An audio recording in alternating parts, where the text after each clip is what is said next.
Hello, everybody. Welcome to the team show here on the Blue Broad YouTube channel. It is Thursday, the 17th of July, 2025. We're here just ahead of round 19 against the D's in a blockbuster matchup because both clubs are in a really strong position at 6 wins and 11 losses each. And we're here on the team show. And we are here thanks to our friends at Mr. Cabinets, long-time supporter of the Blue Broad YouTube channel and the team's show. And yeah, we're going to go through a lot tonight. We've got some opposition fans to chat to tonight. Something a bit different, although we used to do it with opposition fans on this show. So we're going to hear from some Demons supporters on the show. We're obviously going to hear from anybody in the live chat who's watching who wants to come on and have their say and bring up anything. And yeah, in about an hour and 20 minutes, we'll get confirmation about the teams and who they're going to be, who's coming in, who's going out. I think we know that for sure we're going to lose two. We're going to lose Fantasia and we're going to lose Mitch McGovern and maybe one more. Correct me if I'm wrong, but we will find out and we'll go from there. Hope you're all sticking fat. I know I am. Actually, how fat are you sticking? That's the question. That's the question. Who's here and are you sticking fat? And how fat are you sticking? Who was first? CFC ahead. That's Cal. Hello, mate. Fermi? Paolo leaving the jumper punch? Yes. Yes. I was waiting when this would become public news. Yep. He is onto his next chapter in life. The great man. Paul, speaking of the great man, Paul Edwards. Hello, mate. You've made it to Australia. You're in the Gold Coast. Every game still matters. Time to back our future stars. Go Blues. Paul, I cannot wait to meet you next week. That is very exciting news. I hope you realize you've become one of the stories of 2025 for this channel, given, and to be honest, the club as well. The club hopefully can organize something for you. Maybe we can organize something with the club to let them know about your story. The fact that you found our game and our club and you've traveled to the other side of the world to watch a team that is probably going to be 6-12 next week. But I love it, mate. Sammy, you want to see some Harry Lemmy and some Will White this week? Hello, Dione. Hello, Wayne. And welcome to our fair shores. Paul, Wayne, it was great to chat with you the other day. We unpacked quite a lot at training the other day, mate. It was great. Only Carlton, you guys are crazy if you think we're going to debut Lemmy this week. Yeah. Good to have you here, my friend. Jay Baggers, you are here. Rocco Morrow. Bucky reckons we have no flogs in our side, and he's right. Yeah, I don't. Do we have any mongrel? Like, who's the biggest mongrel in the team? Is it Nick Newman? Is that the guy? Is that the guy that's got the most? Like, is he the antagonist in the team? Is that him? I think off the top of my head, it'd be him. Maybe Lockie Cowan's got it in him, but I think it's Nick Newman. He's the one that gives us the closest thing to an edge. Hey, Chills, Damien. Hello, Sandra. Hello, Christina Bombonati. You know, I can never, ever say your name other than your first and second name. It's just the way it works. Hyde, Akers out. Well, I don't, as in he's not playing and available this week. He wasn't in. Blue Bagger. G'day. Sean Ducks. Well, that's an interesting name. Might be hearing from you shortly, mate. John. Hello, mate. Like an idiot. You tipped us to win this week. We're seriously sick. You want to know something funny? Actually, this isn't funny. This is embarrassing, but I'm going to do it anyway. Last week against the Lions was the first time I tipped against Carlton all season. True story. Hello, Pamela. Hello, James. Hello, Werty. Troy, thoughts on Bailey Fritsch? As in as a target, potentially? Could be. Kathy, we will touch on the Ben Camparelli suspension in this show, no doubt. Damien, you're fat but not sticking. Mate, I'm sticking so fat that my gym has unsubscribed from my membership to it. That's how fat I'm sticking. Yeah. Hello, Zeke. Yos, you got your keyring. Awesome. Awesome news, mate. Welcome to Blue Abroad membership. Glad it arrived. There's been some issues with the keyrings arriving. If that is you, if you are a member and you, for whatever reason, have not received your keyring, please send me an email so I can chase it up for you. But Yos, I'm glad you received yours. Hello, Malcolm. Rocco, you're not sticking fat. You've lost 7 kilos. I'm sticking so fat that I'm emotionally eating every week now. It's great. Blue Bagger, you want to blood more players. Stephen Dunlop, good to see you, mate. You are certainly sticking fat. Main reason you decided to come over this weekend, stick together between the good and bad times. Love that, mate. Love that. Debbie, Chincotta won't be playing. Blinds down again at the club. No surprise there. Hello, Jen. How are you?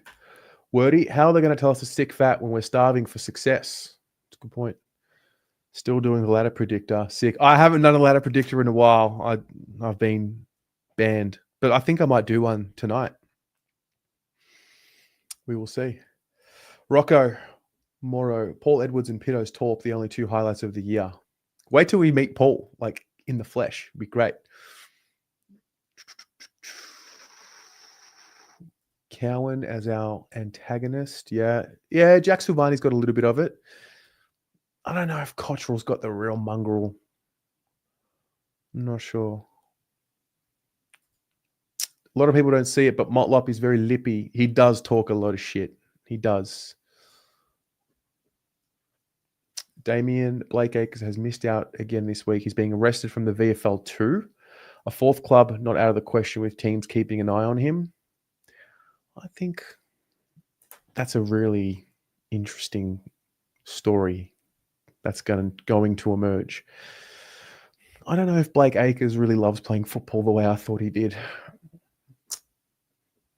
Hello, Tom. Has enough been said about our injuries / unavailabilities? We'd have to be missing nearly 10 starting players, but the focus is on Voss. Well, I think the injuries became a genuine excuse maybe in the last couple of weeks, but before that, it wasn't that bad. I wouldn't have thought. Oh dear.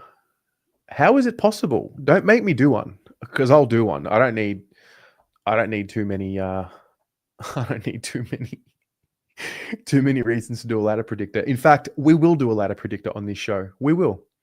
That's what we'll do at some point. Hello, Tally. You've only tipped against Carlton twice ever, and that was against the Pies and Lions this year. Up the baggers. Hopefully we show some effort. Yeah, hopefully. Is Paul getting an interview? Well, I hope so. I haven't really told Paul that he will be getting an interview on BA, but Paul, I'm hoping to have you on here in person, potentially. That'd be great. What I'm going to do is I'm going to put the link in the chat for anybody who wants to join. Would love to speak to you. Johnny Holden. Hello, mate. I'm going okay. Just ticking along. Just got to get through. That's the name of the game. Lemon Pop Animations, you got us 8th on the predictor. I think I saw somewhere, Luca, I saw somewhere that we've got like a 0.1 chance to make it. Don't do it to yourselves, people. It's only going to hurt more. All right. We've got a really interesting guest coming on. His name is Sean. Hello, Sean. Hello, everyone. How are you, mate? Yeah, good, mate. You've been a really interesting addition to the Blue Abroad community. You're a paid member. Yeah. So thank you, firstly. But You're not a Carlton supporter. No. How does this happen? I just love footy and support the content creators like yourself and the blue besties. Yeah. No, mate, it's thank you. Thank you very much. But you're a demon's man. Yep. So what's the story, mate? Let's unpack what we're about to see on Saturday night. Yeah. Who knows? What's your summary of what you've seen from the D's this year?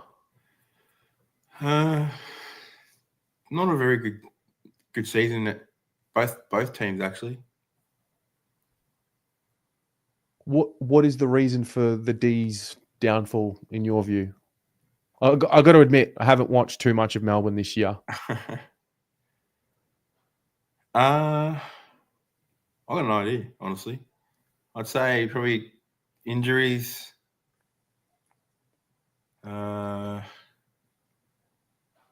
Personal problems.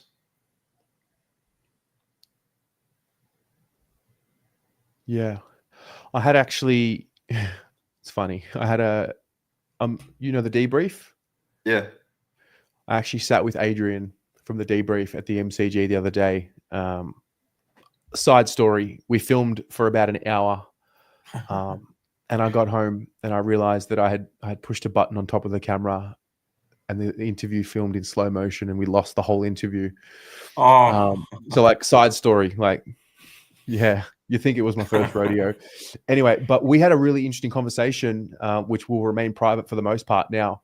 But he seemed to have this really strong school of thought that Voss and Goodwin come from a similar philosophy in the way they play the game, the way they coach the game, the contested possessions being priority. And you sort of, I don't watch Simon Good's press conferences, but apparently he does something similar to Voss where they'll mention the score and he'll be like, yeah, but we won the contested possessions. So as a Demons fan, are you believing in Goodwin moving forward?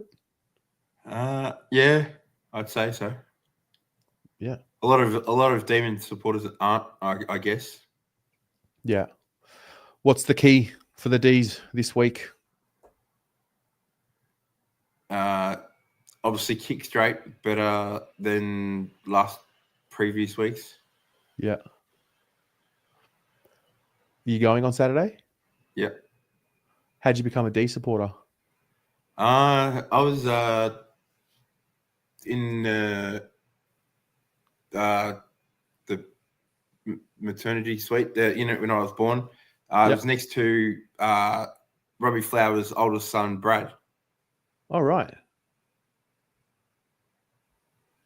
And then we funny enough became we played footy against each other at junior level. And then you've been rusted on ever since. Yeah. Wow. Where were you when the D's won the flag a few years back? Well, I was at home, but I got a cardboard cutout of me at the game. Okay. What do you mean? Well, because there were people from like South Australia that could go. There was a cardboard cutout of me done, and Alex Neil Bullen's mum Sharon went up there, and she had a few cardboard cutouts of the Demon Army. So yeah. Wow. Well, when I was talking to Adrian, he was obviously very excited that the team ended up winning the flag and it was very special, but he did mention that there's still something missing because it wasn't done at the MCG, and that's something that the Demons fans are chasing. Do you feel the same? Like, does it feel like a proper premiership? Hell yeah. Yeah. Yeah. Fair. And this is a red jumper, by the way, people. If it might look orange, but it's red. No, it's definitely red from where I can see. You're fitting right in with Christian Petrarca. It's blending in. Yeah. Mate, what's going to happen on Saturday night? What's the prediction? Who knows? I'd say, could be a draw. I'm feeling the exact previous same. every years. I'm feeling the exact same. It's going to be a crazy one like every time. Yeah. Could see it like 77 all. on Saturday night. Yeah. Yep. Well, yeah. Where are you sitting? Where do you usually sit? I'll be behind the goals, behind the goals at gate 1. Behind the goals, gate 1. Okay. You And sit. I'll be doing the fan TV. Oh yeah. What's that? Melbourne Fan TV? Fan TV after the game. Is that yours? Yeah. I didn't know you hosted that. I do now because the guy that originally was doing it with me, he's got a job at Gold Coast. Wow. Wait. So where do I find you? Are you doing it before the game or after? After. Okay. Afterwards, I can't come. I get to come here and do the fan cams. But I'll do it at half time or start of the game. I could, in theory, do before the game starts, but once the first bounce is bounced, I can't commit to anything. Yeah. If you're around pre-game, I'll definitely come pre-game. That's easy. Yeah. Right. Awesome. Well, Sean, thanks very much for jumping on, and thanks for supporting the channel. I really appreciate it. No problem. I've still got the keyring, but I can't find it at the moment. It's got on my desk. It's somewhere. Okay. What number are you? 3, I think. 3? I don't know. Hang on. I'll tell you now. Where is it? You are number 19. You are the 19th. 19, that's right. That's crazy. No, I got it here.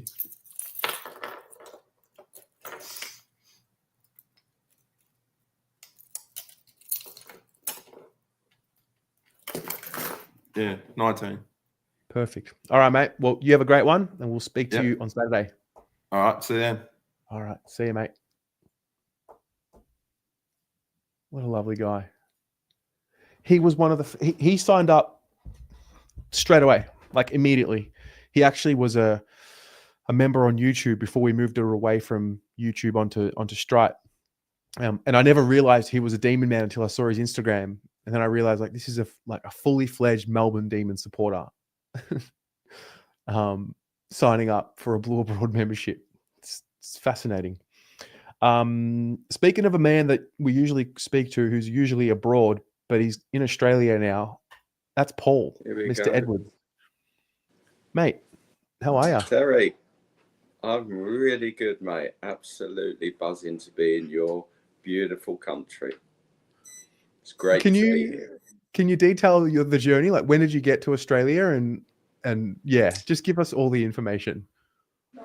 Well, we left Heathrow Thursday to Los Angeles. Had a bit of a nightmare there because we missed our connection because the flight was late in. So following day we went to Fiji, had a couple of nights in Fiji, and then Fiji to Brisbane. Arrived on Tuesday, and been enjoying the Gold Coast beaches since then, just chilling out. Just amazing. I mean, as you know, I'm here for the British Lions tour, and the whole place is full of rugby fans all over this area. And I am, like I'm dressed now, I'm walking around the last couple of days wearing my Lions shirt, and I've more or less been sleeping in my Carlton cap. It's just been my mainstay all day. And I've been copping a lot of stick off the locals. They couldn't give a shit about the rugby. They're not interested. But this cap has been causing me so much grief. They really not happy about me wearing a Carlton cap. On the Gold Coast. It's been brilliant. Loving it. Really good. You're happy to just stick it up them and just keep wearing it? Absolutely. Look, our day will come. What goes around comes around. We will be back. We will be back. When do you get to Melbourne? On the 20th, right? Yeah, Sunday. So after the Test match in Brisbane on Saturday, I fly, the wife and I, we fly out on Sunday morning to Melbourne, and then we're here for the week, the whole of next week, basically. can I take you for a coffee at the Carlton Football Club? Yeah, I'd love to do that with you. All right, It we'll would, do it that. would be brilliant. We'll do that. I will be in touch. I'll message you on WhatsApp and we'll organize it. But taking you for a coffee is easy. I'm praying the club will be available to maybe, I don't know, show you around. Because sometimes it's a bit weird at the club. Everything is usually shut and closed and a bit private. But hopefully with you in town, maybe they can make some concessions. Well, do you think they'll give me a tour of the trophy room? I mean, they might have to dust off a few of the trophies if they're 35 years old. Well, the thing about the Carlton Football Club is the trophies, they're just right there in front of you as you enter, which has been a bit of a topic of discussion. They used to be on this wall, like all 16 of them. And then what they've done now is where that wall used to be, they've got like these lockers with all the legends and their numbers on there. It's quite cool. And now the cups just sit one by one. As you enter, you walk straight past them. So you won't miss the cups. But I remember I was talking to Pommy one time, and it's actually been brought up in the chat often, that maybe we should have an empty cabinet to represent the one, that, like the next one that we haven't won yet, to focus on it. Yeah, I would expect that they've got quite a few rows waiting for the next few years. I mean, you know, and unless the club's got ambition, what's the point? Yeah. You know, keep that spot open. Yeah, absolutely. What about Saturday night? What's the feeling going into this Saturday night? Yeah, look, I just really hope that, I mean, there are going to be some changes. We might see Lemmy, we might see a few more of the kids. You've got to give them now we've got in essence nothing to play for, but we've got everything to play for, because the kids now are going to be the future of this club, and they need to get grounded in AFL, not, you know, and so we need to give them maximum game time, and they're going to make mistakes.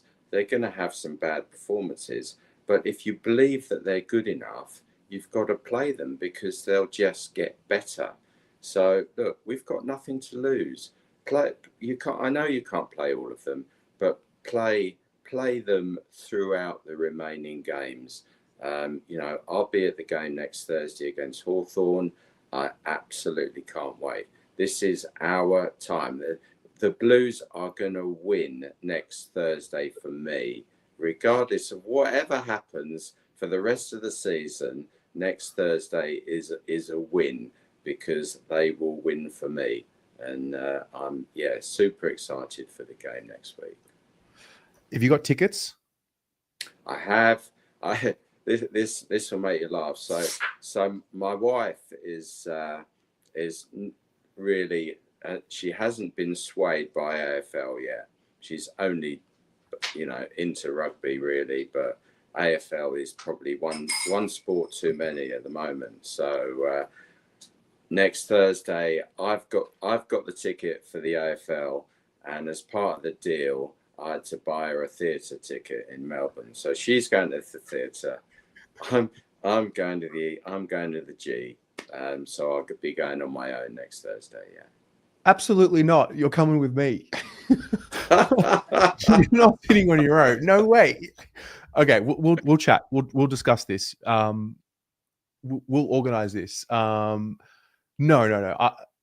Okay, we'll organize what we need to organize, and we'll make sure that you have company. You can't go to the footy on your own your first time. Hey, look. However way I get there, I will be there. But okay.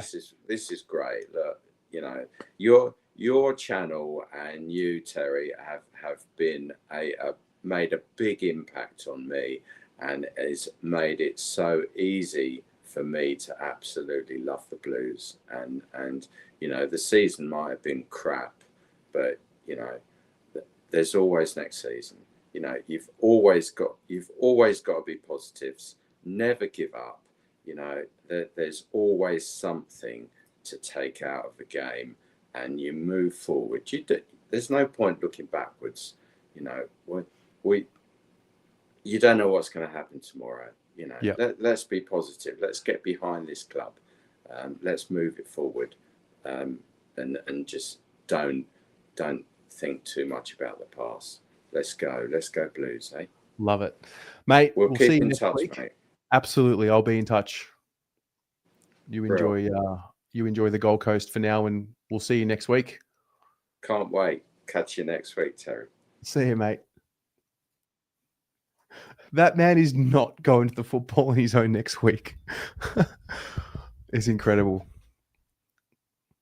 We need to get in touch with the club. They need to know that this man has found the sport this year, fallen in love with the sport, jumped on and traveled across the world to come and watch the team play and be willing to come and sit on his own. Bizarre. I have a question. Paul mentioned something there, and you know the whole narrative around play the kids. I mean, I generally agree. And then there's the other subplot which will emerge at some point over the next few weeks, right? So right now, where are we? Round 19. Do you, and for all of you watching at home, do you think it's smarter or better to start managing certain players, put them on ice, send them to have their off-season surgery if they need it, the clean-outs and those sorts of things? Do you do it right now, or do you make them play and finish out the year and not give that special preferential treatment, because that might be part of the poison that has seeped into the culture and, you know, putting certain players ahead of others? You know, so do you make them play, or do you throw them out for surgery and whatever, just put them on ice and protect them? What do you think? You know, is it disrespectful to the jumper for some of them to just, you know, start their preseason early? Because I thought about it, like, you know, it happens every year. We get to, not every year, but I'm so used to getting to round 21, 22, and then, you know, the higher paid players get an extra week off and they just start their preseason early, or they have their clean outs. I think I'm ready to start treating all of them as, I guess, equal. Dione, you think manage Silvani, Cripps, and Charlie? Okay. Josh, part of the older players' job is to help develop these kids, make them play, and help get these kids up and running. Okay. TDK Compo. Okay, so manage him. Yeah. See, this is where I've landed, but maybe I'm being a bit emotional thinking this way. Fuck it. Make them all play. Make them all sit in it. But then the flip side is, what if they get injured in the last few rounds? Tom, players that need the surgery, let them have it now. No use, guys, not having a full preseason after this year. That's fair. If anyone needs the surgery, get it done. Okay, otherwise play them. Collingwood put the queue in the rack a few years ago. It seemed to work for them. All right. Tony, the ones that we're going to keep, put them on ice. The ones who won't be there, let them play. Manage if needed, but play all the kids all at once doesn't work. Need the illusion of a chance to win. Whoever's fit to play should play. Put them on ice. Okay. JSOS finishes this year his contract. Yeah, he's out of contract and there's negotiations happening. Protect them from what? Playing footy, what they're paid to do, not after the effort they've shown this year. That's kind of where I'm at. Like, some of them have $1 million contracts and just haven't performed, and we're giving them the out. But at the same time, they're given those contracts for a reason. The preferential treatment has always been playing certain players no matter what. Can't see them going the other way and managing those players now. Cripps deserves a rest. He's played injured since round 4. Okay. Aren't they resting already? Exactly. Hello, Andrew. The season's done. Just prepare for next season. Okay. Manage supporters and send some of them off early to chill out. Well, this is the other part that got me thinking. Like, if we're going to rest players, send them in for surgery, whatever. Don't risk them getting injured in a dead rubber. Is it fair to ask supporters to continue to stick fat this year? Yas or Jim, if fit, must play. Don't let him off the hook.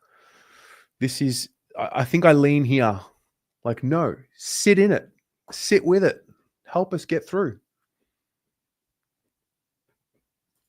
J-Baggers, are the ones players giving us joy? Fair. Hey, Joseph, you were meant to work on Saturday and missed the game. Now you got COVID and we'll just watch the game. Don't know what's worse, though, COVID or having to watch us play.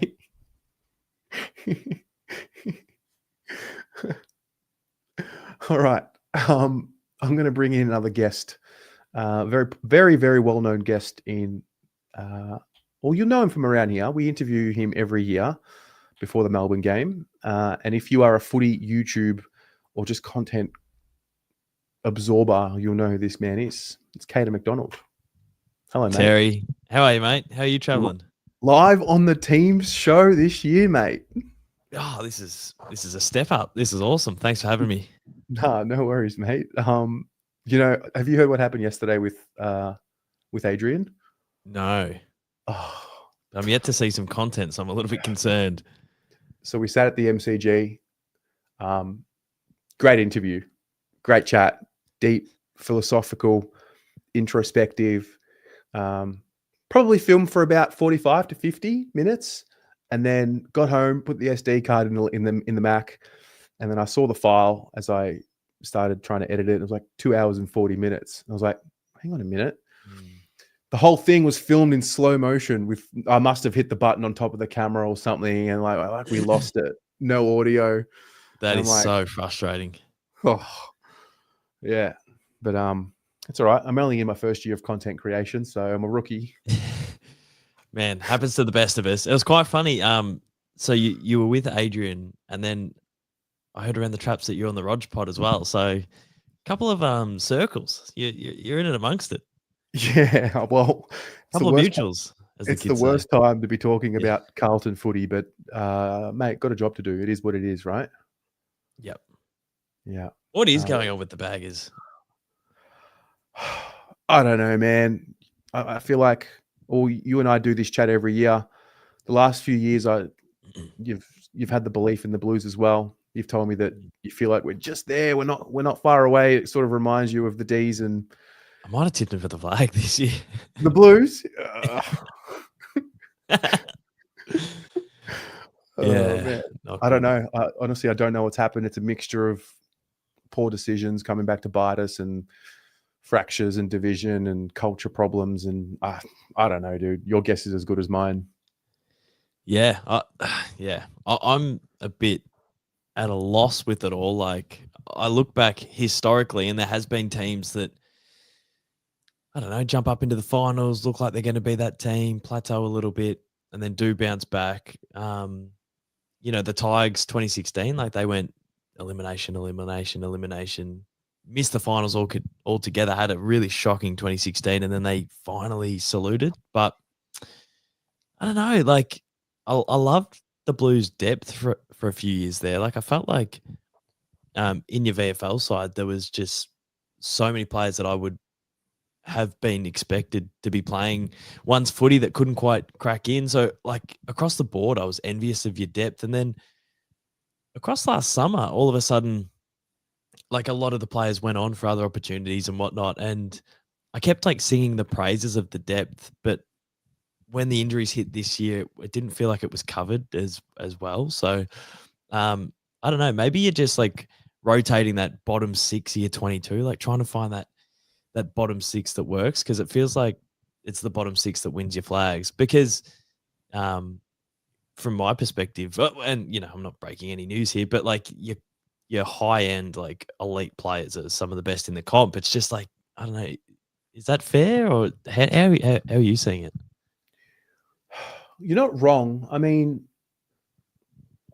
the guys that were depth, and I mean, the guys that were, we can separate the stars. And yeah. So like the Owies and the Kennedys were obviously in the side, performing well, not the most high profile of names, but we got rid of the injury prone guys, the Marchbank guys, Yeah. the Jack Martin, Dave Cunningham.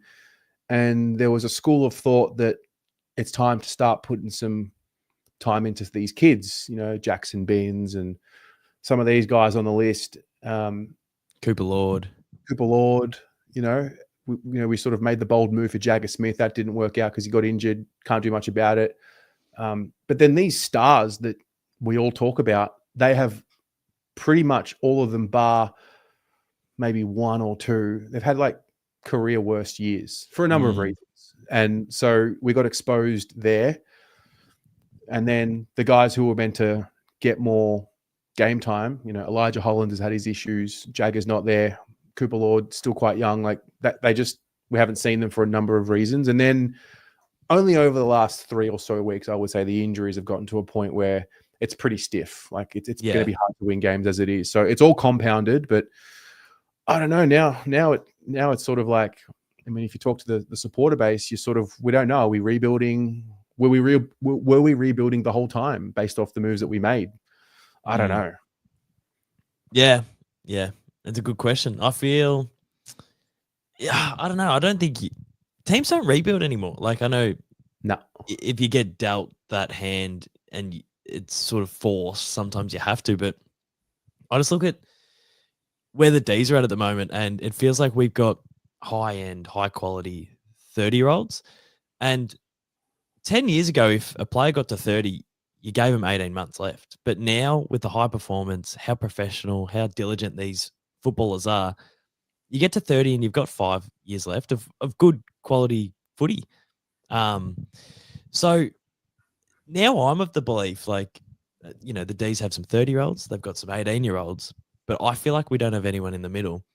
And I've been sort of spruiking that we need a free agency trade period like what the Crows did. They got Neil Bullen, Cummings, Peatling. The Pies have been doing it consistently for a few years now, but they got Membry, Perryman, Houston. The Cats do it every year. Port have that philosophy as well. Port always bring in like a Lukosius and Zerg Thatcher and Asava. Like they just bring in people that are 25, 26.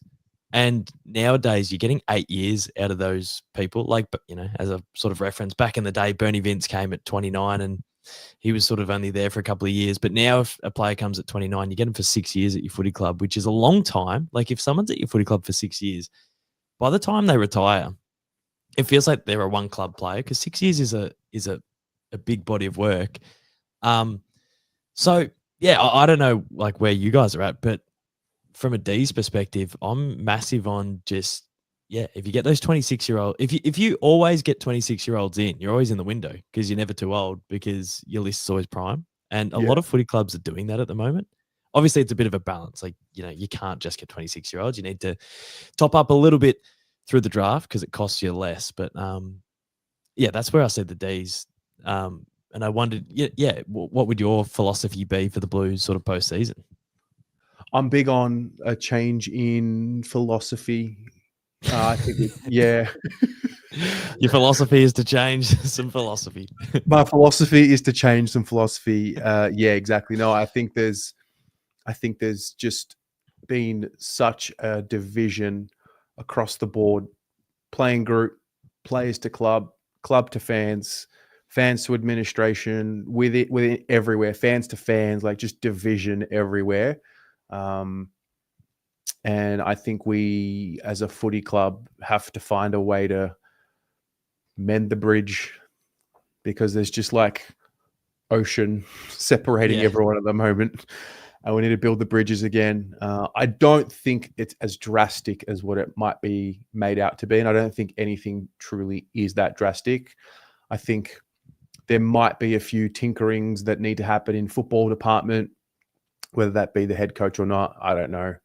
I think from my point of view, where I've evolved this year is I just don't attach myself to any individual. Like I love Cripper, and I want Cripper to hold the cup up one day because I watched the journey and I have so much respect for him as a player and what he's given to the game and the club. But at the same time, we just idolize these guys too much. We pay a lot of them on their potential, and the time for the potential to be the real thing is now, and they're not delivering. And so it just seems like we've made poor decisions again in that regard. And yeah, I just think an overhaul of the way the club thinks about things needs to align itself with everyone. And I don't know if you can really do that straight away. I don't know if you're ever truly going to be 100% rowing in the same direction all of the time. And I get that. But yeah, this year it's just split open. It just collapsed so quickly in the year. Yeah. And that's the thing that is just ridiculous to me. Yeah. And it didn't start well, did it? It was the Tigers straight off the bat. And then you sort of put that down as a mulligan, and I don't know, then you're behind the ledger. And when you're chasing the ladder, like, I think me and Rog had a conversation the other day. It's crazy. You look at the top 6 or whatever, top 8, and you go, wow, the Crows started well and the Suns started well, and they all have issues throughout the season. But if you bank like 5 of the first 6, it just sets you up. Like, chasing is just so hard.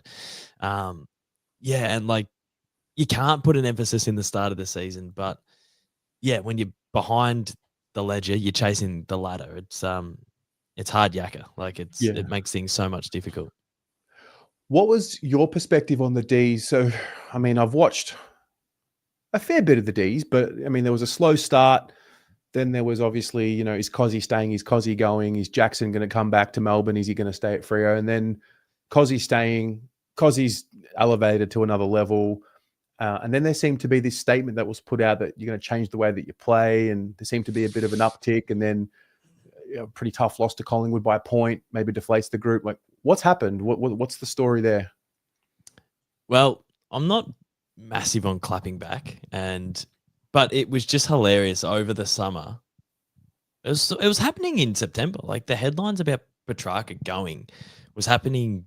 I think that was happening during finals. But we got told that Clary was gone, Track was gone, Cozzy was gone, Frida wants to go, Lever and May. We've just been fed. Like, we got fed that Gawn and Viney were looking. Yeah, well, not Gawn, but Viney was like talking to North Melbourne, and Goody's going to go. And like, last August or September or whenever it was really hard as a Melbourne supporter. And even like the summer before that was the Clary stuff with his health. And then the summer before that, we'd had the straight sets loss to your mob. And it was just this pylon from the media. Like, every couple of days, the Herald Sun were writing reports that our former president was like suing us. But we moved him on and then saluted with the flag. And I know that, like, just because you're successful doesn't mean that nothing, like, it doesn't justify that he might have been wrongly done or whatever. But it was just like, it's just such a weird thing to go back into the past when whatever decisions got made after he moved on were successful. So I don't know. We've just been we've gone through the absolute ringer, and some of it, well, a lot of it's self-inflicted. So it feels hard to be like, we're in the headlines, and it's like, oh, well, Joel Smith did something wrong. Yeah, fair enough. Oh, we're in the headlines. Oh, well, Stephen May and teammates have been fired. So I don't know. On one hand, I go, man, we've invited this and done it to ourselves. And then on the other hand, you go, I feel like I don't know, we've been targeted a little bit. And that's what happens when teams get up the top of the ladder. Like, I don't know, you are the hunted in every sense of the word. But yeah, where we're at the moment, I consume as much club media as anyone else would. And what I hate about club media is it's very straight bat. But what I love about it is you can read between the lines, and they drip feed little hints, and they do communicate in subtle ways, and you can pick up on cues and whatnot. And yeah, like, I heard throughout the whole summer that we've got a young group. We've got an old group. We need the old to mesh with the young, and we're going to change our game plan. And the game plan was going from contest and defense to, I don't know what it is because I'm not like a tactician, but I think it's like scoring off the half back line, or we want to go quicker, essentially. Yeah. Like, we want to go quicker. And now we're the quickest team in the comp, but we'll go quickly from end to end and then butcher that last handball inside 50, and we don't convert it. So that was quite frustrating. In the first 5 games, we were zipping the ball end to end, but not converting our chances and converting our chains. And then in the first 5 games, when we went on a 5-game losing streak, we lost our identity completely. So we weren't tackling, we weren't pressuring, we weren't defending. There was no contest. So not only could we not capitalize on moving the ball differently, we also lost the DNA of what we were as a footy club, and we've got that back. So across like the last 10 or so weeks or whatever it is, defensively, we're pretty good. We win our inside 50s. We've cleaned up the midfield, so we're winning the clearances. The midfield looks lethal when Cozzy's in there. Gorney's been in as good of form as he's ever been in. It's just not polished at all. So, like, key indicator-wise, we actually look okay. And I don't know. I feel like we're past the lowest ebb of like the transition. You know, there's going to be frustrating games coming up, no doubt. We're going to drop games that we should win and whatnot. But I don't know. I feel like we're getting there. Maybe I'm optimistic, and maybe in 18 months, you know, who knows what happens. But right now, I feel like we're like watching that Collingwood game. We're in it up into our, you know, late into the game. Just proved to me that we can still mix it with the best, and that's with a heap of young kids in. Like Tholstrop's young, Windsor's young, Langford, Lindsay, Bowie's having a career best form. He'd be 23-ish, Cozzy 24-ish. So yeah, Disco Turner, he's like actually come on and been a bit of a revelation, to be honest, and he can play both ends. I think he's settling down back, but when he played up forward at the end of last year, he was clunking them for us. So I'm optimistic, but you know, I was optimistic when Mark Neal was coaching, so maybe my optimism should be taken with a grain of salt. No, I feel that. Yeah, I know. I like some of the kids that I see from the D. Like, I think Langford, it's quite impressive how quickly, not just Langford, but a lot of the draftees, how comfortable they look at the level when they come into the AFL straight away. I was speaking to Adrian as well around just, you know, the midfield's been the same mix of 3 or 4 for a while, but Cozzy adds something different that you haven't had for a while as well. Like he is, I mean, on this side of the fence, we're kind of trying to do that with a guy like Jesse Motlop, but he hasn't even figured himself out as a small forward yet, let alone as a mid. So we're sort of stuck in between wanting to develop Jesse, get him some midfield touches and change, you know, develop his game. But like, he's also not a small forward, or he hasn't mastered the craft just yet. So yeah, it's interesting to see. Jesse Motlop's a bit of a brute though. Like he'll have different assets and skill sets to, you know, other small forwards that want to flip into the midfield. But I like what I see in Jesse Motlop. I think he goes about it the right way. I know, people get frustrated, especially at young players, because like their progress isn't linear. But yeah, I like him. In terms of Cozzy, man, yeah, I don't know. Like, if you ask any Melbourne supporter across the last 5 years, we knew what we had. Like, there was times Waitman, who was in the same draft class, was putting together more consistent games of footy, and you know, people would reorder the draft and whatnot. And Melbourne supporters, like, we know what we've got. Like, this is a man who can go into the midfield and look like a midfielder, but when he goes forward, he's as classy as Tyson Stengel. He's as quick as Charlie Cameron. He can jump on heads like Liam Ryan. And all of those players obviously have those skill sets, but then none of them go into the midfield and contribute. So he's like, not to pump him up too much, but I wrote at the start of the year, we need to keep him because he is generational. And people were potting me, and I said, oh, well, I've never seen a small forward at the Melbourne Footy Club that's this good. And someone said, oh, you had Jeff Farmer. And I'm like, that's 20 years ago. Like, if generational isn't at least 2 decades, then what are we doing here? So yeah, he does things on the footy field that I've never seen before. He's intense to tackle. He's so physical. He's so strong. Man, I'm so glad we've signed him. Whether that means he completes his full career at the D's or not, I've got no idea. But it looks good that it's somewhat locked away. And if someone is going to take him from the footy club in the next, 4 or 5 years, they're going to have to pay full price. But yeah, he's a genuine point of difference. And Christian Petrarca is starting to get back there. Clary Oliver's been playing a whole range of roles for us.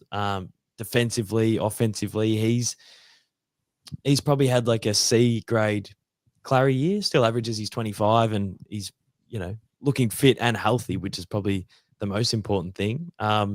Track's getting there, but yeah, it's almost because he's midfield at the moment. Yeah, it's fascinating. Mate, what about you? I feel like we do this check-in every year. Started many years ago. It was all YouTube. I think, well, actually, it's not that you're not on YouTube anymore. You've actually just launched and released a new song, a parody. It's been a while. What's the life career Kaden McDonald update? I'll put the link to the song in the chat, by the way. Oh, that'd be awesome. I need all the help I can get. The songs they don't sort of tick over like they used to, but maybe it's because I've written a Post Malone style rap song about a childhood football book that we all read 20 years ago. So I don't know. I love how niche it is, and I like how if 3,000 or 4,000 people get around it, it's like it'll hit them in a part of their body that like no other piece of content will. So they're who I'm making it for. But yeah, I feel really good. Like just ticking it all over. I'm starting to get used to like writing the season. Like I've probably done it at least 6 years in a row where it's like been full time. But then before then, it was basically full time. Besides, one afternoon I'd go and wash dishes. So it's been 8 years of, have a little breather in January. Feb starts to pick up. March, it catches you by surprise. How much excitement there is around footy, and you sort of ride that first 6 rounds, and then there is a bit of a shift where some teams are out of it, so the audience drops off a little bit, and then there's a plateau throughout the year. It's winter, the footy games, like the standard of the footy games turned to shit, and now like 10 teams are out of the finals. That is more than half the competition, I think. Can't play finals, so half the audience switch off essentially. So it's about just, I don't know, being there for the audience and being consistent. And that's something I've struggled with the last sort of 18 to 24 months, is that being there all the time for them. You can't. It's hard. Like, yeah, you're also figuring out yourself, and life's happening around you as well. Yeah. And I don't know, like I'm so close to a big evolution with the career and with how I make YouTube videos. Like, I assume a lot of our conversations, because it's all I talk about with everyone else, when you bring up content, is I've been sick of being the one-man band for a while in terms of like film by yourself, edit by yourself, post by yourself. The wall's getting smaller and smaller. But so it has been awesome to, there's so many other people doing content creation. You find your little circle. You have people to talk to, like the Marmalade Boys, Willie Taylor, the Ball Magnets crew, Bailey McCabe, like all those lads. That has been a breath of fresh air, and that's actually like helped me over the last 18 to 24 months. But still, despite having them to bounce off, and they help me film, I help them film, it's that editing piece that's really grating on me. And there's Olympic swimmers who are in the pool for 10 years and then they just get sick of being in the pool. So I don't know. To people listening, it might be like, mate, editing's your job. And that person is right. But I don't know. I'm in a position where I would love to evolve as a content creator, where I start to delegate that part of the business, because then I can film more and create more. Because currently, like, I'll film something and spend 3 weeks working on it, and it's like, imagine if I filmed that, had people whose strengths are editing, you delegate, and then for the next 3 weeks I'm filming more. So like, I feel stuck a little bit as a creator, because I want to create, but I'm stuck like finishing things. And then because it starts to grate on you, and like it's never been a passion of mine, editing. It's like I'll put it off. So then the thing that should take 2 weeks takes takes 3.5, and then you're just behind the 8 ball. So for me to evolve and then get back to that consistency that I want to get back to, I'm gonna have to figure out a way to delegate. And I've just been working on that for like 12 months. Like, as much as I'm spinning the plates and keeping content coming out and doing a little bit of short form and hopping on the Ball Magnets potty and making a goal kicking challenge here and there, it's like pretty much the rest is exploring how to evolve what I'm doing, because then it'll become sustainable. Like, it's a very, and you've got me on like the Thursday when I've just uploaded, and I really feel that like exhale, and it feels like I've just gotten to the pine, especially on a Thursday, because I normally do all-nighters on a Wednesday to get the content done. So yeah, like I'm probably rambling about this, but yeah, essentially, like I want it to be sustainable. I want to do YouTube and create content for the next 5 years. And if you told me that you've got to film by yourself, edit by yourself, produce by yourself, I would tell you that I've probably only got 18 months maximum of that in me before I'd probably have to move on. Yeah. So, but that's not going to happen, because I will find a way. But that's the exciting part of like what I'm trying to do now. Yeah. Yeah. I mean, yeah, your strength is the creation part and the actual in front of the camera, the front facing stuff. That's the dream. I mean, I moved to a lot of live streaming at some point over the last few years, and that helped a lot with time management, just because you're live, there's no editing to be done. I take my hat off to anyone that's producing that much pre-recorded content. I pretty much just do a preview, a review, and then if there's breaking news to cover, I'll pre-record a video there. Otherwise, everything's pretty much live. But I mean, I did notice the challenge videos that you did, where you got like the defender that gets better and better, or like that's incredible. I can see how you'd want to focus on that more and more of that, and not be tied down by the editing of that. But you kind of have to edit it, because those videos, it just do such a disservice if you didn't do it right. Yeah.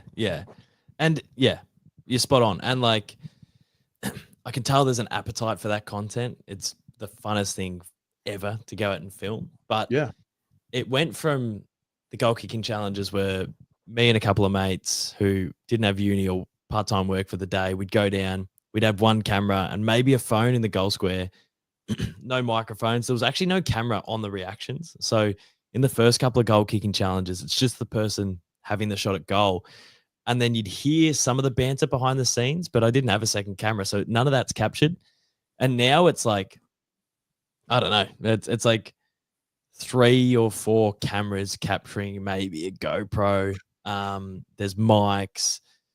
And then with the video, like upgrading the defenders, it's like we'll go down and shoot with Romy Has, and like we'll get 12 minutes of footage, but we'll do that like another 10 times with 5 cameras and 3 mics and GoPros. And so it took me, I don't know, it probably boring for people, but like it you need a team. Like Chris MD would have, I think he's got like 6 or 7 people working on those things. Like Logan Paul, not that I'm anywhere near those levels, but even to get 2 people working on it would be so amazing. So like, that's the goal, because I love that caliber of content. I love that style of content, and I want to create more, and I will create more. But I just got to work out how to do that in 2025.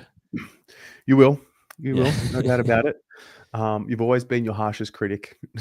Every time we do these chats, you. So Saturday, what's the plan of attack? Game day? What are you doing? So I've got a 30th in Geelong, and then we play Div 12 Resis Sunday morning at 9:20 a.m. Against Ajax. 9:20 a.m. on a Sunday should be illegal. Like I don't mind a Sunday game, but I just feel like, because 9:20, you got to be there by 8. You got to like, it's on a Sunday for a bunch of like 30-year-old blokes who don't mind a bit of a bev on a Saturday. It's on crazy. A Sunday morning at 9 a.m. Yeah. So but I have to go to the. Well, it's not like I have to go to the 30th. I really want to go down, see the boys from Geelong, catch up with them. But I'm just. I'll be watching the game. I don't think I'm going to get to the G. Well, I can't. I'll be in Geelong. I think Connor's coming to the party with me, so we'll watch it together, and we'll probably just comically pick each other's teams apart. And it's one where like Roger's just the best supporter in the world. When the Blues are bad, he's hilarious. Like he is so funny, and it's never, oh, the D's are shit. It's like I'll be sitting there going, oh, we suck, and he'll be sitting there going, we suck. Even if we were both playing in finals not that long ago, and we were saying the same thing. So, regardless, I'll be tuning in and just probably pissing myself the whole time at the caliber of football we're about to witness. A shame, man. It's such a shame.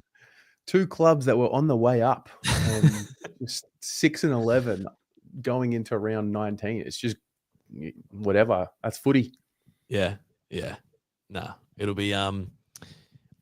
I think this is our biggest test to see how far we've come. Not from a win-loss perspective, but every time we've ever played Carlton, it is contest and defense. It is a slog.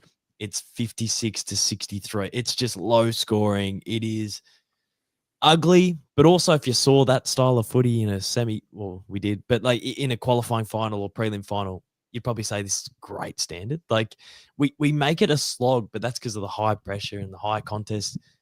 We've been told that we don't play like that anymore. So I'm interested to see against the team that sucks us into a vacuum that is contest and defense and absolute slog. Are we going to be able to play this evolved game where we don't even have to play into it?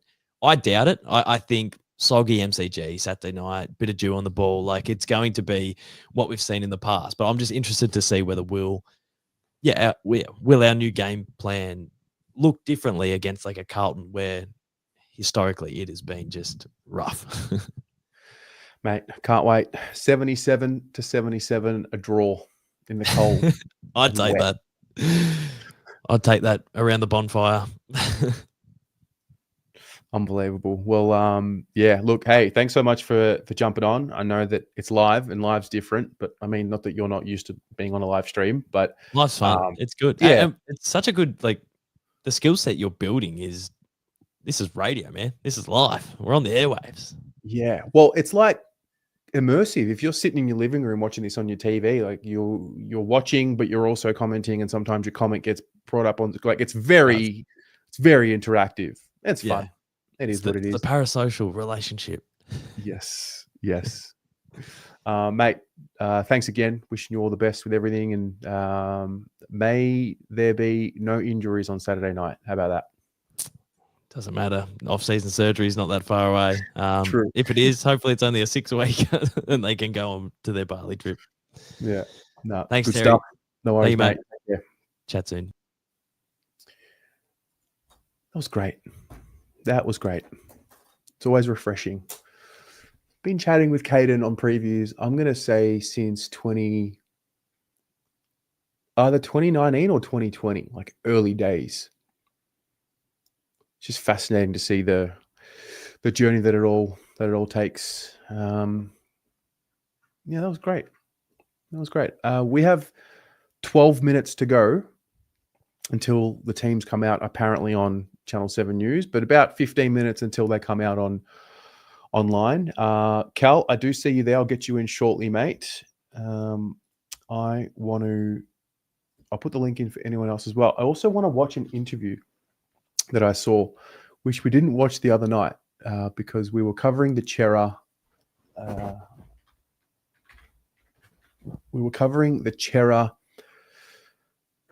Tribunal, and then we were talking about Ben Camperelli, but I wanted to watch the little bit here from Lockie Cowan and some of the things that he said, because he is going to be, if he's not already, a topic of interest given his links to Tassie. But the way he answered some of these questions here, I mean, that's what I took from it, but I'll let you make your own determination here. I want you to watch this, and this is basically his re-signing video from earlier in the week. Very excited. Thanks for having me as well, Critter. Love to be here. Love doing media. So, I'm really excited. And it's special to sign with the other boys, Hoffman, Carroll, who have a big future at this club. Yeah, it's meant heaps. We've already had a few ups and downs, but it's good that the crew's sticking together, and yeah, couldn't ask for much more. So I didn't really think about much else, to be honest. As soon as my manager said, I was like, yep, happy to do so. Sort of let him do the talking. I was just a bit of a yes man. I've loved the club as soon as I've got here, and feel like they've loved me. So there was never any hesitation. No. That was the bit there that I wanted to play. That was the main bit there, because for whatever reason we do get sucked into this narrative about Tassie. But we're going to have him until the end of 2028. So there's that. All right. Got a few guests, and then we are going to do the ladder predictor. Don't worry. We're going to do it. Kel. Hey. How are we doing? Hang on. It's probably me. There's a lot Hello? of... What is happening? It's probably my internet connection. Okay. Can you hear me now? I can hear you now, Kel. How are you? Oh, that's good. I've got to a good zone because I've got no internet at home. I have to do data. Mate, no worries. What have you got for us tonight? What's on your mind?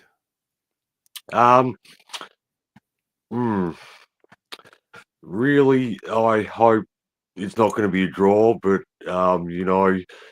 we need to. I mentioned it a couple of weeks ago on the West Coast fan cams. Actually, we need to stay on our opponents more often. I think. Yeah, that's one thing that would help. I think instead of having a 20-90%, 20-80%, a 50-50 would be better. Sorry, there's just like a interesting sound that keeps repeating itself. I'm not sure what's happening here. Oh, okay. Am I better at the moment? It's like, is there an animal? It's like a screaming. Yes. That's my dog with his fur ball cough. Oh, I'm sorry about that. Yeah. Sorry, go on. Yeah, so that's our main issue, I think, is we're not staying on our opponent enough. But if we can get hold of that, we'd have a better chance, I reckon.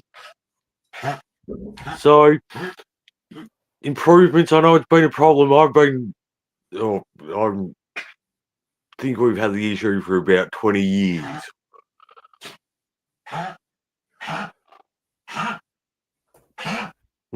Seriously.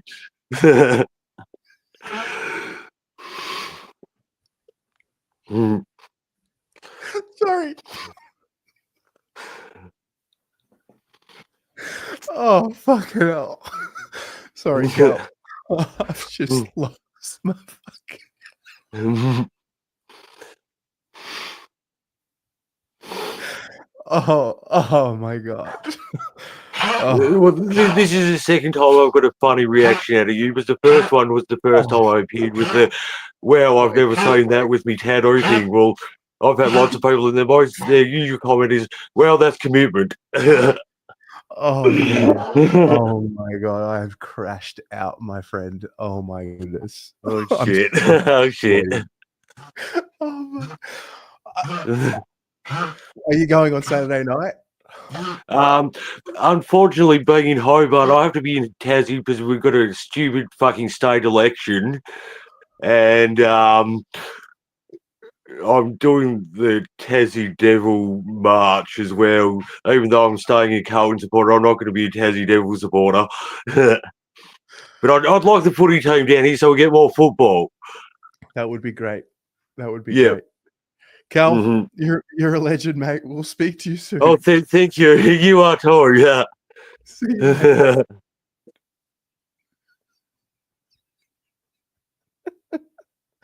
Oh my God. Oh my God. Oh, I'm sweating. Oh man, I'm sweating. Oh. Tom. Sorry. Oh. That Oh, was oh, that was next level. I've never held in laughter like that. I'm sweating, bro. Oh my Oh, goodness. that was an experience for all of us.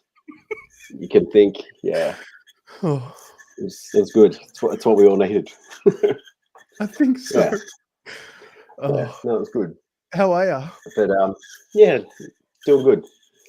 Doing good. Yeah, I think Kados is an interesting bloke to have on this week. I think he brings some really interesting points. He sounds like what we're going through 12 months ago. I think Melbourne were going through. Just sort of everything was sort of falling in around the club, and it was almost like they couldn't do anything right. And it was just interesting to hear.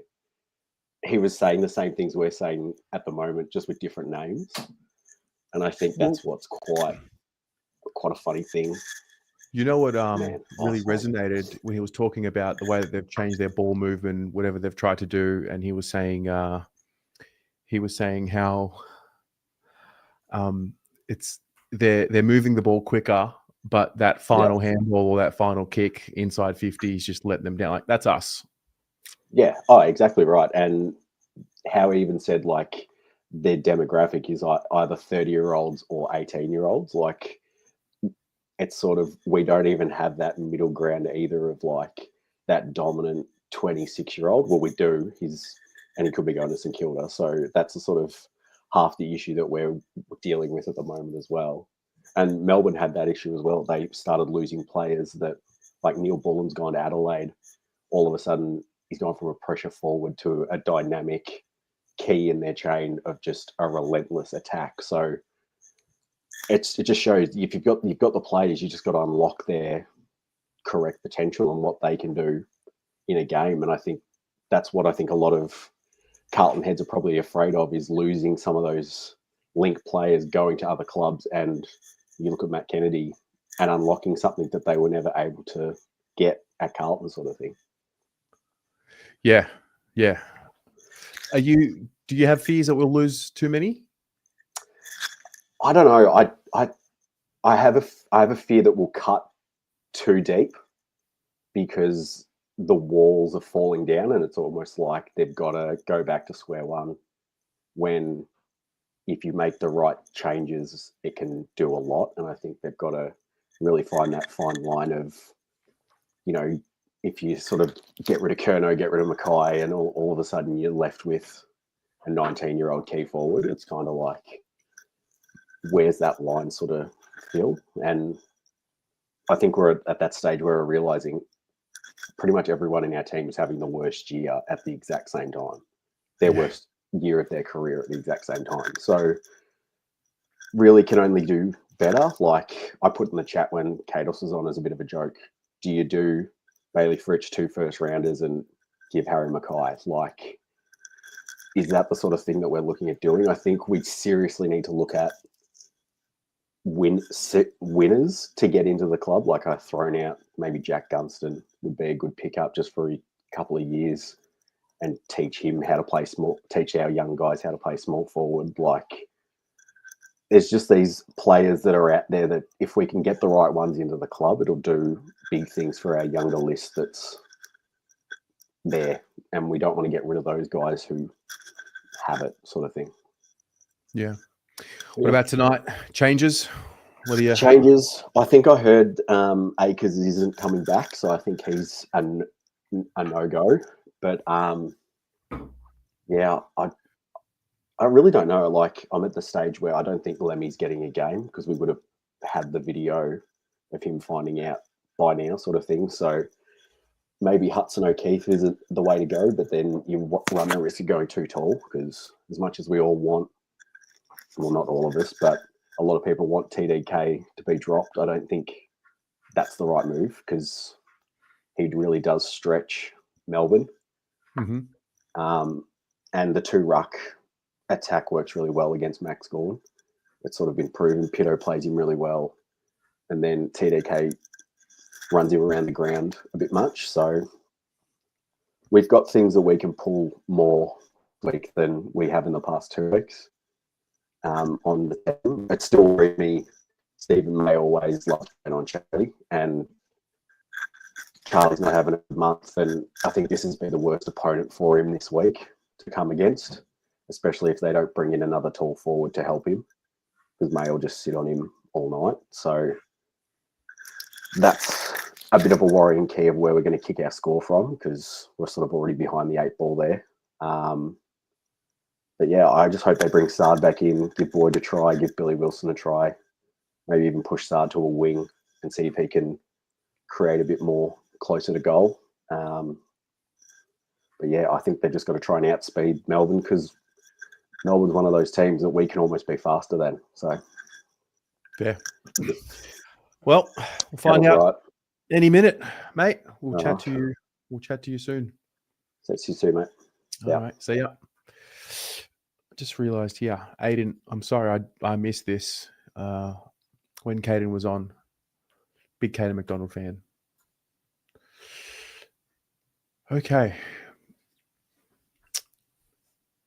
Is anybody watching Channel 7, by the way? Because the teams will probably come out on Channel 7 any minute. And then in about 5 minutes from now, we will get the teams up on the website. Petra, hello. Players in 2025 so far that have averaged 20 disposals and a goal. Bont, Matt Kennedy, Heaney, Rankine, and Touk Miller.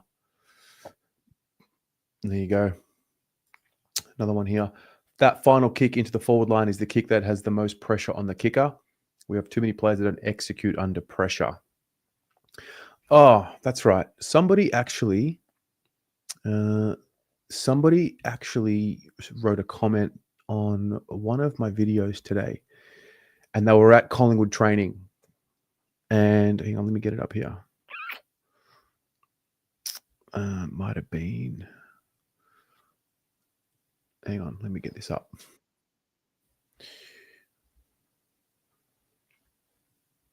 It was Magnus the Red 100. Went to Collingwood training today. Well, this is to continue on from the conversation around how do we train, how do the best teams train. I asked, what did you see? And Magnus the Red said, the amount of targets they hit, every drill is quick, then restarts, so bloody connected, all of them, always engaged with the coaches. A Carlton drill may go for, let's say, 2 minutes, and if the Pies did the same drill, they would do it in three to four more times than Carlton would in the same 2 minutes more effectively. Watching the Pies do drills and match sim, it seems well-oiled. When they missed a target as well, the boys let them know about it, then restart. Carlton's just seem like another day on the job, whereas the Pies, they get it done, but repetitive in the same time frame as the Blues. Another way I can put it is, it looks like this. A Russian wrestler trains Monday to Friday. An American wrestler trains Monday, Wednesday, Friday. At the end of the year, who's trained more? Hope it makes sense. You just got to go to see the difference. Great insight on training methods. I will be going down to watch a training session. So I thought that was really interesting insight. So thank you very much. Damien with the teams. Based on what we have from Channel 7, Adam Sardi's back from concussion. Francis Evans is in. Will White is in. Out goes McGovern and Fantasia with the hamstrings and Cincotta. Damien, did it say why Cincotta was dropped, or did it, like, is there an injury there? Because I know that McGovern and Fantasia would be injured. But yeah, thank you very much for that. Also, anyone who is curious around why Francis Evans came in, he was definitely Carlton's best player that was eligible for selection. The other one who was actually the best, I thought, was Ethan Phillips. But he obviously, he had 18 intercepts. He played well. He played very, very well. He had 27 touches, I can see here. Yeah, he was brilliant, but obviously he can't be picked. Francis Evans was definitely our best performed player who was AFL listed. So, yeah. And I think the coaches' votes for the game reflected that too. I think Phillips and Evans were the only two to get coaches' votes. So, yeah. Anyway, we'll get more information as it comes out. I will put the teams on screen when they come out, and then we can do a ladder predictor. Not for Carlton, just so we can sort of see how the season's going to play out, because Just want to find out who's going to win the flag. That's all. We can do it all together. Omitted. Cincotta was omitted. Okay, so not injured, omitted. Pommy. Hello, mate. Great question.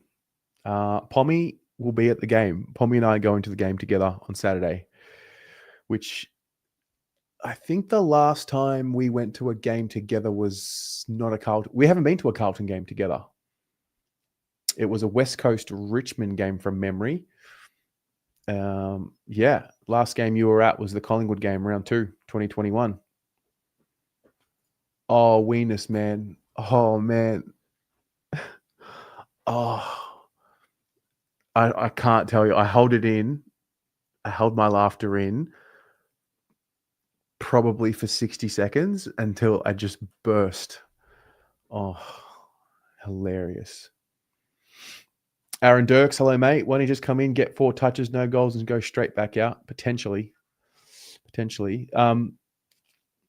Frankie will be on the truck, gate 3. Very good. No watch along. Well, no watch along. Because Mr. Watch Along will be at the game. Very important job. Yep. Teams are out on the website. Okay. Let's have a look. Not from what I can see. Hang on. Teams are out. Fantastic. All right. I'm going to share my screen.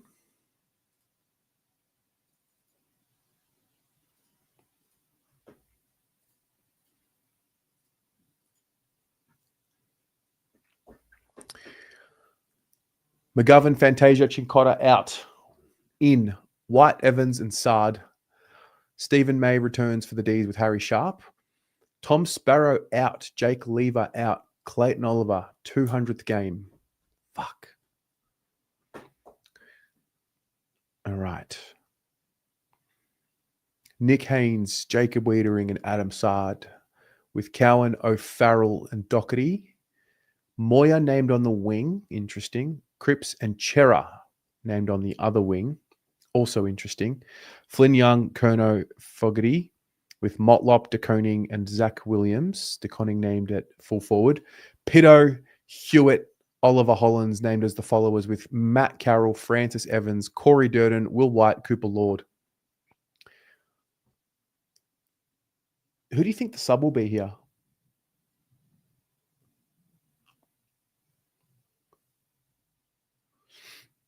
I feel like it's going to have to be one of these 3. One of Evans, Durden, or Will White. Cooper Lord was a sub last week. I don't know if we do that again. There's 3 forwards here on the bench. Blue Bagger. Yeah, so what do you think? Moya is still playing, is the only positive. And O'Farrell. There's a few. I think Lockie Cowan's been excellent since he returned.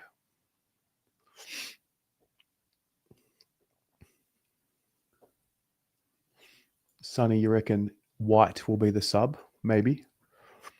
We can't win for our own milestone games, so maybe we get the job done for Clary in his 200th. Tom, you think Durden will be the sub? Lou, you think it'll be Evans? I think it will be Will White or... Yeah, I think it'll be Will White or Corey Durden. Rachel, Evans was our best AFL listed player in the VFL last week. Clearly. And then there was the other question that we raised earlier in the week, because the VFL are still a pretty strong chance. They've got to win games, but there's still a chance to play finals. Harry Lemmy, with no Liam McMahon in that forward line, is now spearheading that attack. You take Harry Lemmy out, that might affect the VFL's chances of playing finals. So I guess there's that balancing question of how much do you want to see Harry Lemmy in the ones with a dysfunctional AFL side, or do you just put all your chips in the finals, VFL finals basket, and let Harry Lemmy spearhead that attack? Because they'll be playing against better opponents as the year goes on. I don't know. Dione, interesting that Akers is an emergency. Tom Morris said he'll be rested. Yeah, Boyd Akers and O'Keefe for the emergencies. TDK forward again. Voss has lost it. What's with naming our best forward in the ruck spot?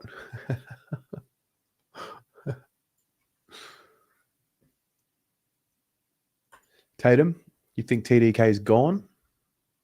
Yeah. Lou, you don't care if Evans has 100 possessions in the VFL. He's not AFL standard. I mean, I don't know. I feel like we pick and choose when you want selection integrity.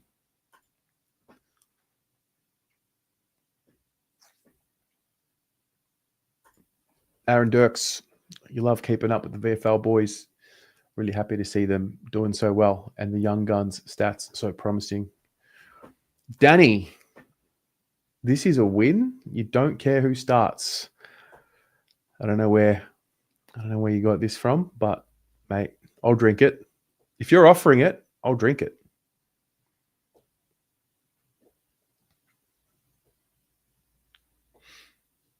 Nick Garakanakis. If we are seriously trading Harry, then we need to see what Lemmy can do. And if we're not, what if we're not? We will see. I have another question.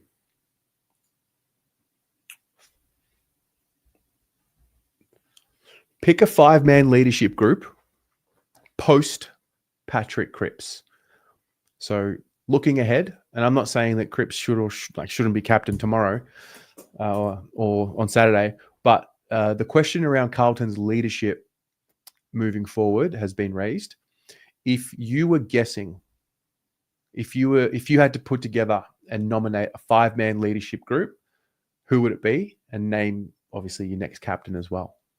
So name 5 players and put the C next to one player.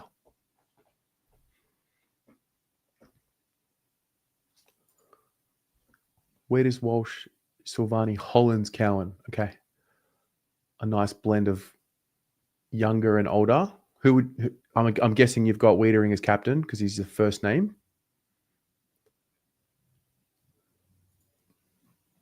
John, some cash for sauce for the pie. Well, I'll be having free sauce this week. I'm in the function, so appreciate that. But those sauce packets are getting expensive these days. If we win, can you and Pommy film each other at the time? I can't promise anything, but maybe. We'll definitely take a photo. How about that? We'll definitely take a photo.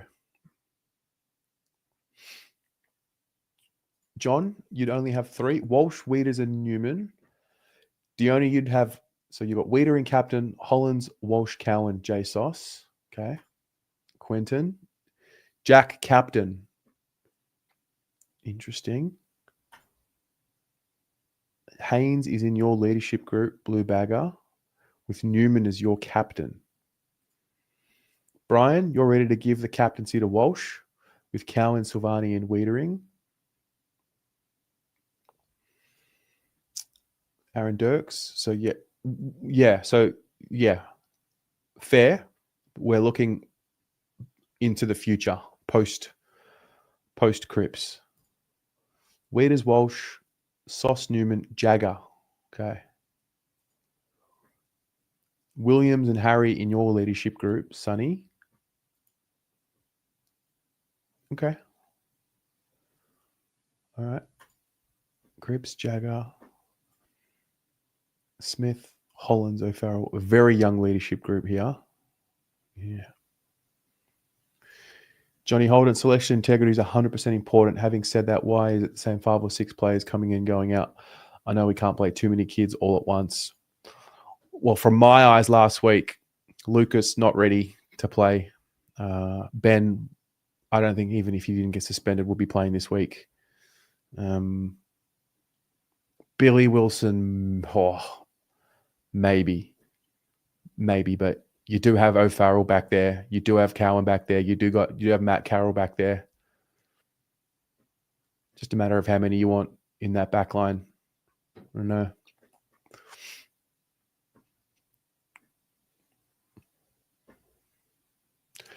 Hyde, you've traded in Paul Curtis. How did you get him into the team?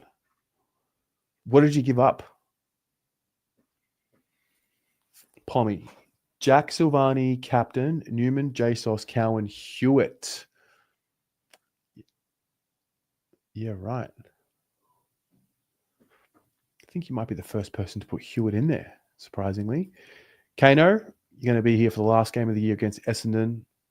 Have to catch up. You'd go Weed as captain, Silvani vice, Walsh, Jagger, Ollie Hollins for the rest of your leadership group. All right. Borat, Jagger Smith will 100% be the captain of this club in 7 years. All right.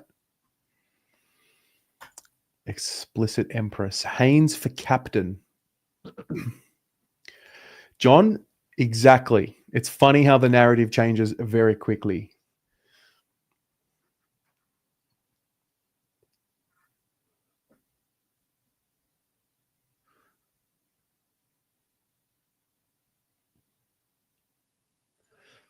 Yeah, Quentin. I'm surprised you didn't. All right. Shall we tip 55 matches for a ladder predictor? Just for some fun, not because the Blues are going to make finals.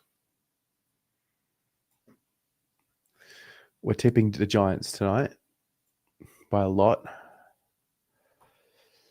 I'll go Brisbane here. Hawthorn, Sydney. Actually, I haven't asked you guys. Carlton, Melbourne, Saturday night. You can do the tipping for all the Carlton games.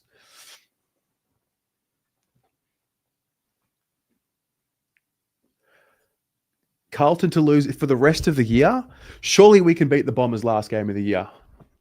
I'll negotiate with that. Hello, John from Bali. Welcome, mate.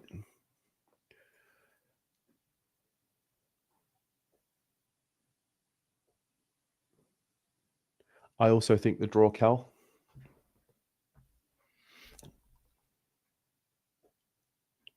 All right, fine. We'll tip Melbourne. Fair. Ladder predictor's back, but it's different. We're not doing it for Carlton with the Carlton bias. West Coast, Richmond. I'm going to tip. I think the Eagles win this week.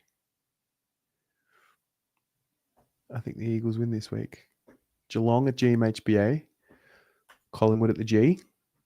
Adelaide at the Adelaide Oval.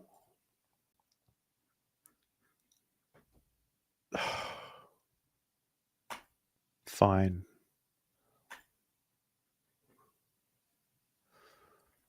Sydney GWS. I believe in the Swans. I don't know if the rest of you do. I genuinely believe the Swans will make a push. Don't know if they'll make it in the end, but I believe that they can win this game.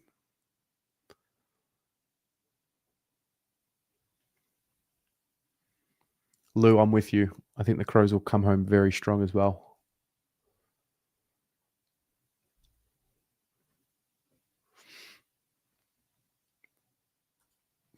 See, the thing is, Hunter, I've been doing it with Carlton bias the whole year. It didn't work. Swans, all right. They show up. All right. All right, I'll do it. Make it interesting.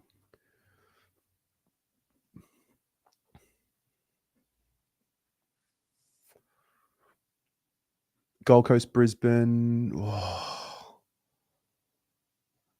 Just feel like the Lions are humming, but I do believe in the Suns. I'll tip the Suns here. Freo, Geelong, Crows, Pies. Oh. The Bears back to back. Yes, the Bears. The Bears had their 10-year reunion last week. It was great fun. Melbourne, St Kilda at Marvel, Sunday night. Oh, I don't know. I think the Saints win. I'll give the Saints one here. Bulldogs, Giants at Marvel. Wow. We'll go the Dogs. Adelaide in Adelaide. The D's to beat the Eagles. Gold Coast at home. The Swannies. Collingwood, Brisbane at the MCG. Goodness.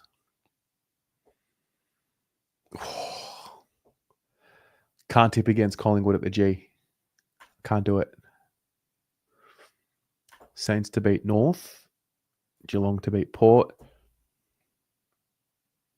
Wait, so we're not even trying to spoil finals parties for other teams at this point? Carlton away to Fremantle? Fine. Still think we could beat Fremantle. I really do.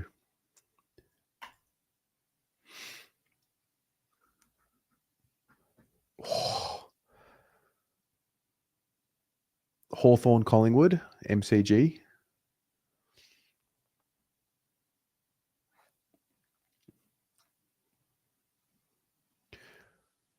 Locking. Oh, wait. Do I go back? Do I go back and tip Carlton against Freo? Because I'll do it. I'll do it.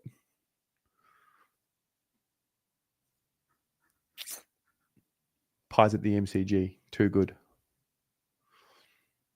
Blue Bagger. This is the first. Oh, no, it's not. It's July. This is probably the 5th ladder predictor. But I've stopped doing them. This is the first one in a while. Collingwood, Geelong, St Kilda. I think they'll come home strong, St Kilda.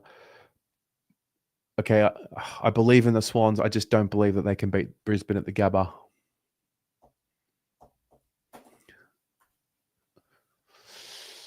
Can we beat the Suns at Marvel?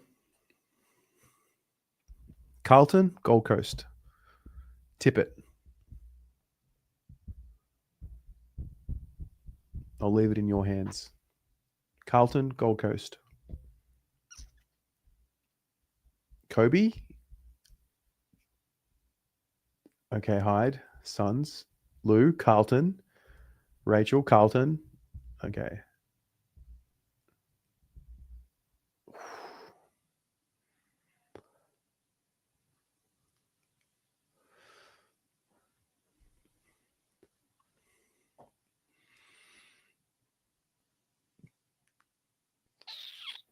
Okay. Lots of Suns coming through now. Fine. But we're beating the Bombers. Freo, Port at Adelaide Oval. Freo will just have to win this game. I'll give it to them. GWS will beat North. Melbourne Doggies at the G. I'll give that to the Western Bulldogs. The Crows to beat the Eagles. And then I think this might be the last. No, it's not. I think St Kilda again. I think the Bombers are in for a world of pain. Fremantle, Brisbane, and Optus. I just don't believe in Freo. I'm not a believer. But that is a big trip from Brisbane to Optus.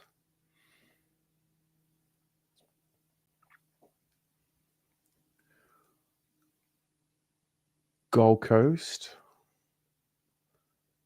Oh, nah, I can see the Giants winning that game. I'm going to tip the Giants. Are we a chance for Port at Marvel? No? Any chance?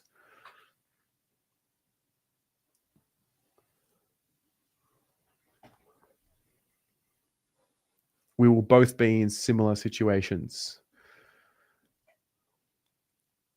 Port, Blues by 3. Okay.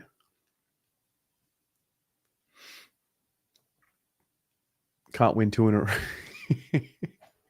No, you can't win 2 in a row.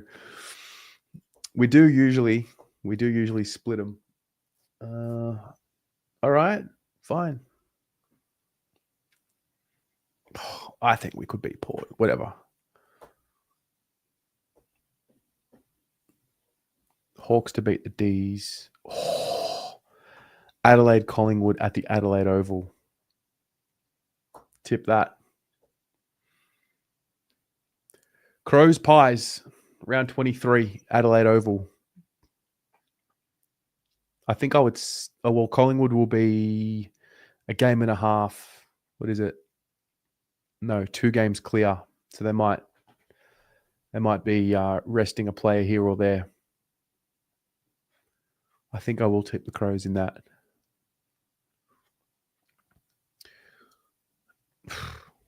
I'll give that one to North. Sydney Geelong at the SCG. Well, I think Sydney will be eliminated by this point. Yeah, it'll be done. So I'll go the Cats. Western Bulldogs. And then the final round. Will anything be on the line? Okay, the Giants will need to win to make the 8. They will do that. The Crows can't finish anywhere else other than second, I think. No, that's not true. They'll need to win. They'll win. The Dogs and Fremantle. The Dogs will be in no matter what. Fremantle need to win to make the 8 potentially. Probably still tip the Dogs. Collingwood. Geelong by a lot. Carlton, Essendon.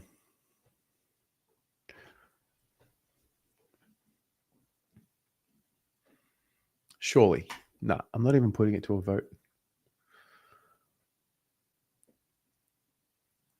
Brisbane, Hawthorn. Wait, Hawthorn to make that. They can't fall out of the 8, can they? They can. Brisbane, Hawthorn at the Gabba.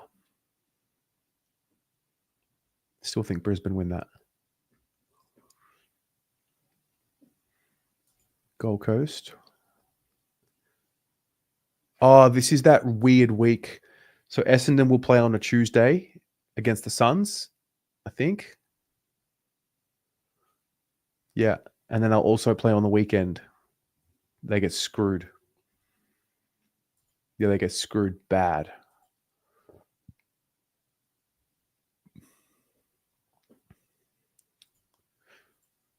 Sydney. All right.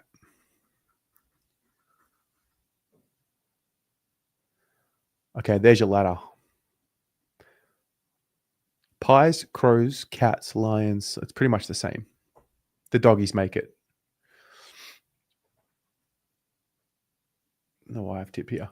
All right. Finals week 1. Collingwood, Brisbane. That'll be at the MCG.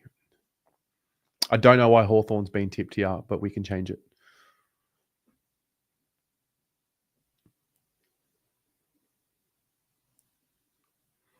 I think I would tip Collingwood here. Brisbane. Really? Really?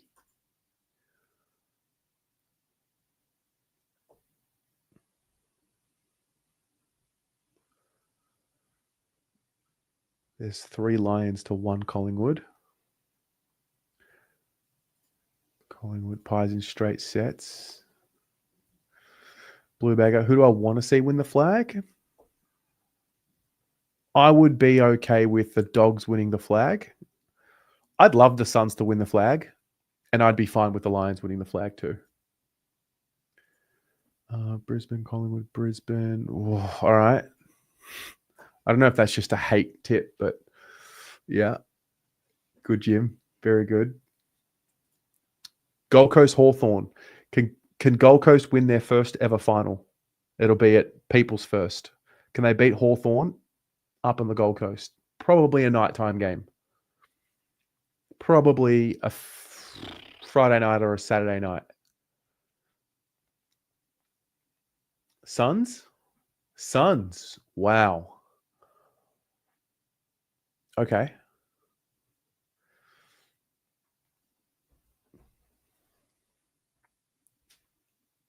Okay, what about the Western Bulldogs and the Giants? That'll be at the MCG. Yeah, because you would have Collingwood, Brisbane at the MCG. That's an interstate game. That's an interstate game. So that would probably be at the MCG. I think I'm with you. The Dogs. And then Adelaide Geelong at the Adelaide Oval. Actually, they'd probably put this this final on the Friday night. That probably is on the Saturday. This would likely be like a Sunday afternoon, and this would be a Saturday afternoon, or the other way around. All right, Crows.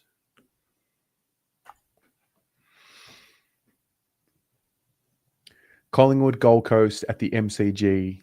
I know that you'll likely tip Gold Coast in the chat, but I'm not having that. The Pies would win that game.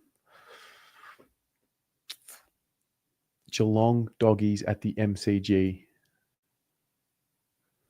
Cats or Dogs? I'd tip the Cats here.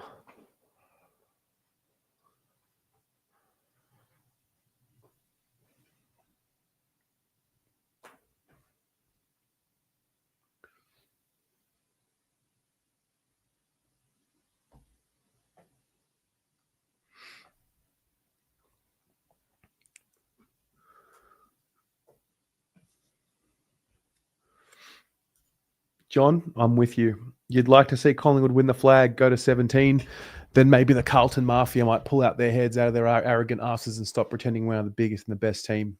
I agree. I'll tip Geelong here. Or, yeah. No Sunday finals. Have they scrapped it? Is that official?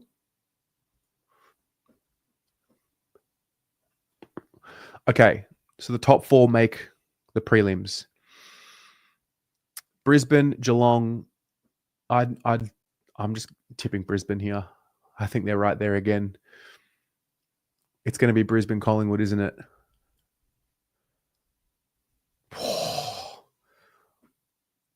It's going to be Brisbane, Collingwood. It just is. It just is.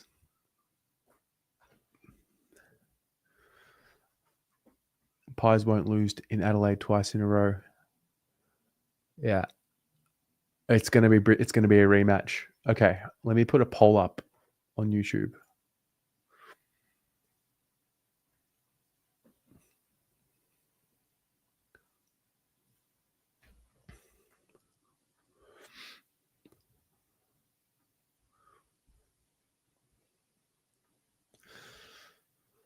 Who would win?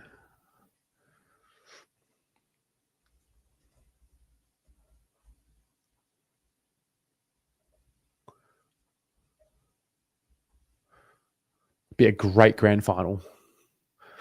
Who would win? Vote in the chat, in the poll.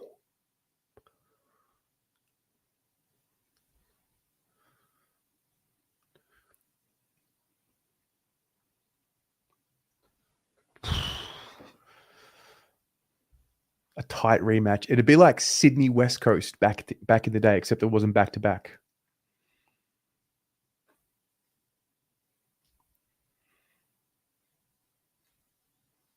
Lou, you don't think the Pies will make the granny? I can't see how they do. Can't see how they don't. I can't see them losing a game at the MCG. I mean, we did have them losing one here to Brisbane. So they'd find their way back and rematch it. What if that happened? No. Ugh.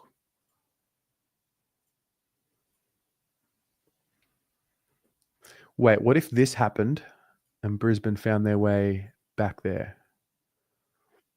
Would that change your tip?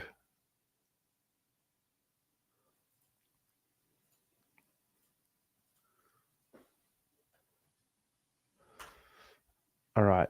You lot are tipping the Lions. Fair. If it's Brisbane, Collingwood, I would tip Collingwood.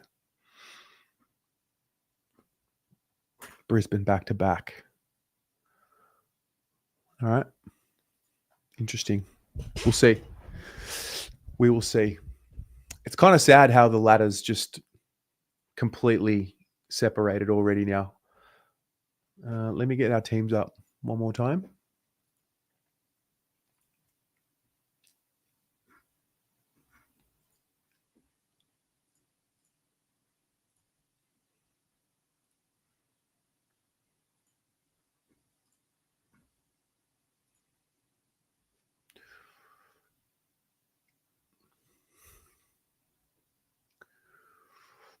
Da-da-da-da.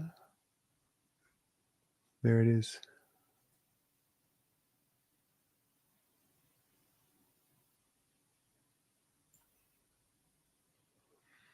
There is the team. Sard, Evans, Will White in. Chincotta, Fantasia out injured. Sorry. Yeah, it says, Chincotta. It says Chincotta injured here. I thought he was omitted. Anyway.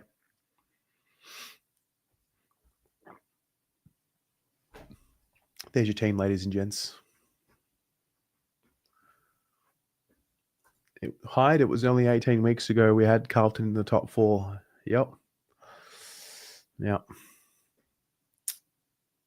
Yeah, John, I'm not sure what's happening here. I think we were told on Channel 7 it was omitted, but here it says injured. Whatever. Who knows? The article on the website says omitted. True. Alex Chincotta has been omitted, but here it says Alex Chincotta is injured.